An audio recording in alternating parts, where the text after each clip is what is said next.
Igama lami ndinguZikho, ifani yami ndingumsebe, ndihlala kwilali yaseNgwevana phantsi kwedolophu uMqanduli.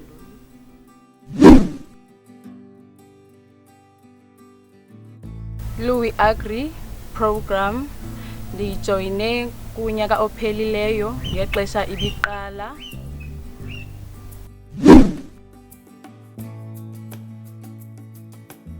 Ubomi bam phambi koba kuqale iprogram kaLouis Agri bendingumuntu obehleli ekhayeni engenzi into, ndikhangela imisebenzi kodwa bendingafumani indawo.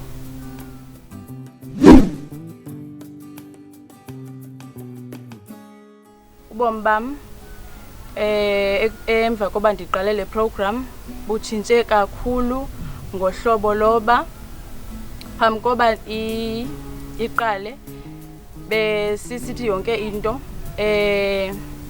efana nesishebo siyoyifuna edolophini, kodwa emveni koba iqalile iprogram siye sanikwa ii-tools, ndiye ndakwazi ukuzilimela ekhayeni yonke into bese ndiyifumana egadini.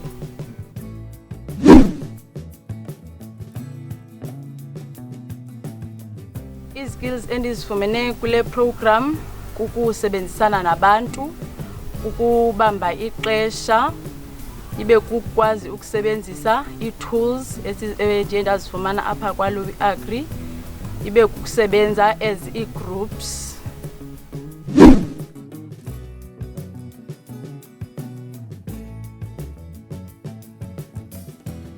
Ii-challenges endiye ndazifumana ibingamanzi, xa funeke kunkcenkceshelwe besiye sishote ngamanzi, kunyanzeleke ukuba masiyowalanda emfuleni ekufutshane, nokokuba abanye bethu apha kwiprogram bekuthi xa kunethayo kube nzima ukuwela imifula ukuze bazofikelela kwisayiti.